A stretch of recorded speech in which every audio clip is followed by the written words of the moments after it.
I thought a late-night knock during a Denver blizzard would just mean loaning out a shovel or some rock salt.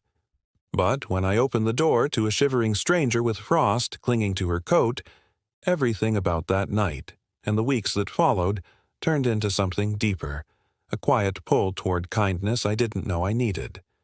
Hello, this is a real story with real heart.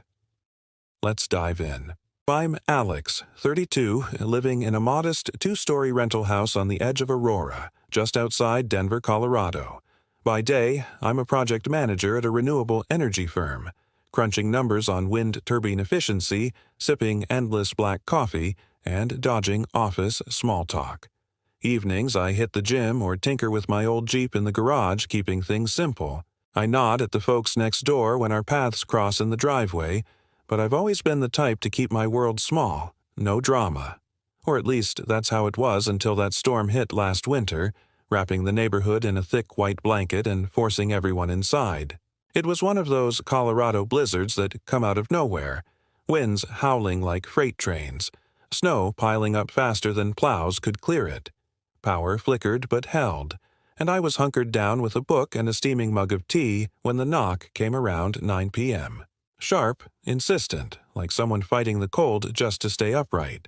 I set down my mug, pulled on a hoodie, and cracked the door, letting in a gust that stung my face. Standing there was a woman, maybe late 20s, bundled in a thin wool coat that looked more fashionable than functional, snowflakes melting in her dark hair. Her cheeks were flushed red and she hugged herself tight. "I'm so sorry to bother you," she said, teeth chattering. "My car slid off the road a block away. It's stuck in a drift. Phone's dead, and I saw your light on. Could I use yours to call a tow?" Her voice was steady, but her eyes told a different story. Wide, a little desperate, like she'd been out there longer than she let on. I hesitated for a split second, the kind of caution city living drills into you, but the storm was vicious. No way anyone should be out in that. "Yeah, come in," I said, stepping aside. "Get warm first. Tow trucks might take hours in this mess." She stomped the snow off her boots and stepped inside, the heat hitting her like a wave. I grabbed a blanket from the couch and handed it over. "I'm Alex," I said, trying to sound casual. She wrapped it around her shoulders. "Lena. Thank you. This is embarrassing. I was heading home from work, thought I could beat the storm." We stood in my living room, awkward at first, the wind rattling the windows. I plugged in her phone and dialed a tow service. Voicemail, predictably. "Lines are jammed," I told her. "You can wait here if you want. I've got coffee or tea." She nodded gratefully, sinking into the armchair by the fireplace I'd lit earlier. As the minutes stretched, we started talking to fill the silence. Safe stuff, the unpredictable Denver weather, how the highways turn into ice rinks overnight. She worked as a nurse at a downtown clinic, pulling long shifts with elderly patients. "It's rewarding, but exhausting," she admitted, rubbing her hands together. "Especially lately." I didn't pry, but something in her tone tugged at me, a quiet weight like she was carrying more than just the cold. I made us both tea, and we kept chatting. Turns out she lived a few miles east, in a small apartment with her younger brother, who was away at college. "It's just us now," she said softly, staring into her mug. Her words landed gently, but they hit home. I'd lost my mom to cancer 5 years ago, and it had left a hole I filled with work and routines. "I'm sorry," I said. "I get it in a way. My mom's gone, too. It changes everything, doesn't it? Makes the quiet nights feel louder." She looked up, surprised, like she hadn't expected the echo. "Yeah, exactly. Like you're supposed to keep moving, but part of you stays stuck." We talked more then, not deep dives, but honest glimpses. How grief sneaks up in grocery aisles or empty houses. The tow company called back eventually. No dice until morning. Roads too hazardous. "You can crash on the couch," I offered. "No pressure, but it's safer than trekking out there." Lena hesitated, then agreed. "You're kinder than most strangers." I shrugged it off, but as I set up the pillows and extra blankets, a warmth settled in.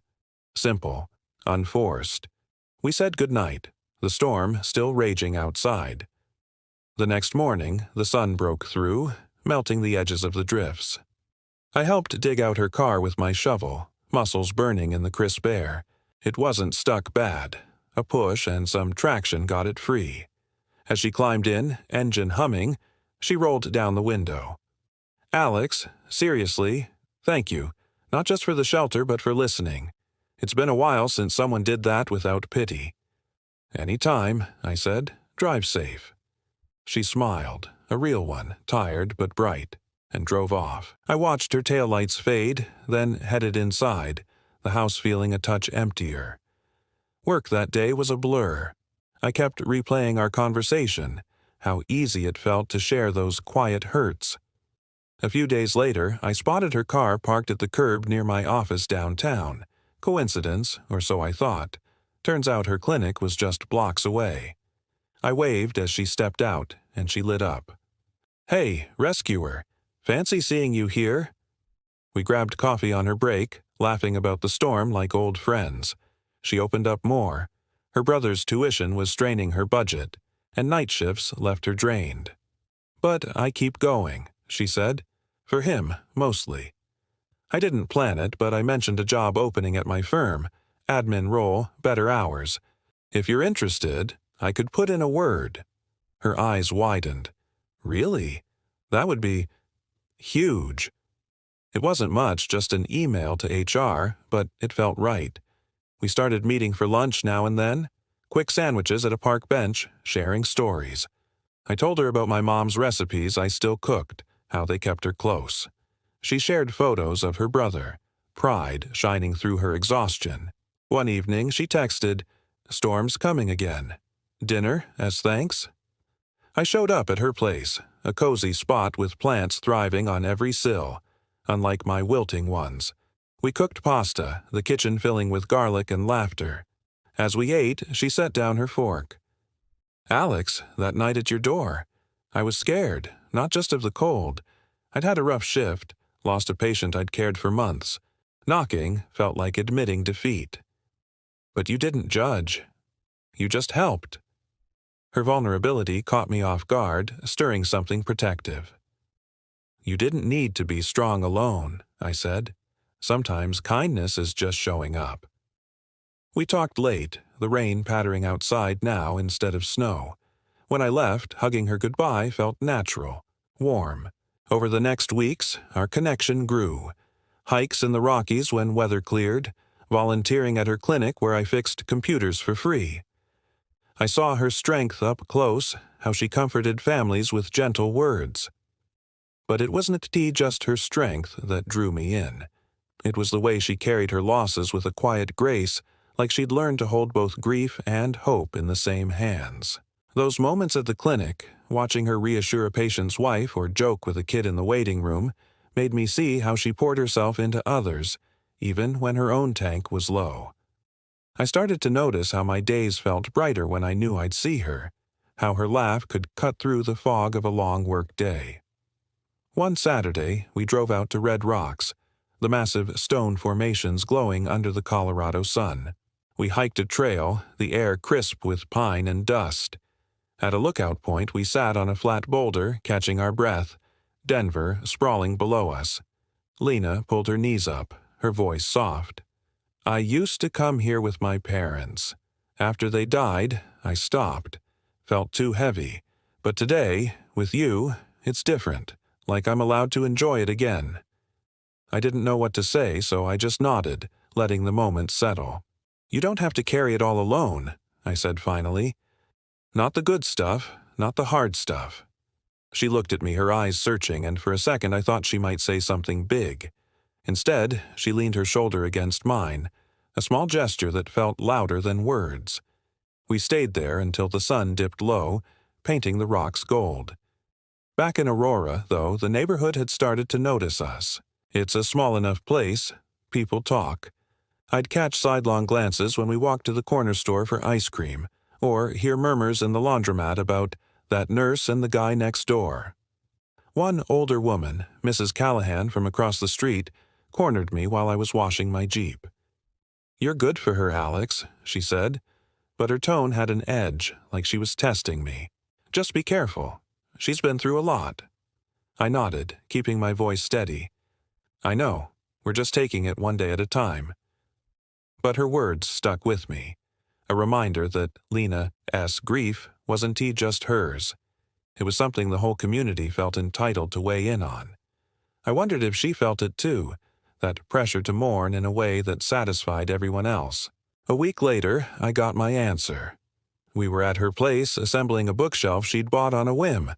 Tools were scattered across the floor, and we were laughing over my terrible hammering skills when her phone buzzed. She glanced at it, and her face tightened. It's my brother's aunt, our mom's sister. She saw us at the store last week. Says I'm moving on too fast, that I'm not honoring my parents by spending time with you. Her voice cracked and she dropped the screwdriver, her hands shaking. I'm so tired of people telling me how I'm supposed to feel, like I'm betraying them by smiling again. I set down the shelf board and sat beside her on the floor. Lena, you're not betraying anyone. You're living. That's what your parents would have wanted, right? For you and your brother to keep going? She wiped her eyes, nodding slowly. I know that here, she said, touching her head. But here, she pressed her hand to her chest. It feels like I'm stealing something I don't deserve. I took her hand, not tight, just enough to ground her. You deserve to feel alive. Anyone who can't see that doesn't know you. She leaned into me then, her head on my shoulder, and we sat there amid the half-built bookshelf, the room quiet except for the hum of her fridge. You make it easier to breathe, Alex, she whispered. I'm scared that means something I'm not ready for. You don't have to be ready for anything, I said. We're just here, okay? No labels, no rush. Her fingers squeezed mine, and I felt that same pull from the first night. Something steady, something real. The whispers didn't stop, but they faded as spring turned to summer. We kept our rhythm, coffee runs, hikes, late-night talks on her balcony with the city lights flickering in the distance. I helped her brother move into a new dorm when he came back for summer break, and he gave me a fist bump saying, "You're cool, man. Thanks for looking out for her." Lena rolled her eyes but smiled, and I knew we were building something, even if we didn't name it. One evening, as we sat on her balcony with iced tea, fireflies blinking in the yard, she turned to me. I didn't think I'd find this again. Someone who sees me, not just my grief. I'm still scared, but I'm glad it's you. Her words hit deep, and I reached for her hand. I'm glad it's you too, I said. Let's just keep showing up for each other. That was it. No grand promises, just a quiet agreement to be there. The neighborhood still talked sometimes, but we didn't care as much. We were too busy living, cooking dinners, fixing shelves, finding trails where we could steal moments of peace. Lena started laughing more, her eyes brighter, and I realized I was smiling in ways I hadn't since before my mom passed. By late summer, we drove back to Red Rocks, this time with a picnic. As we sat under the stars, she tucked a daisy from the market behind her ear and grinned. This is my second chapter, Alex. Not a replacement, just mine. And you're part of it.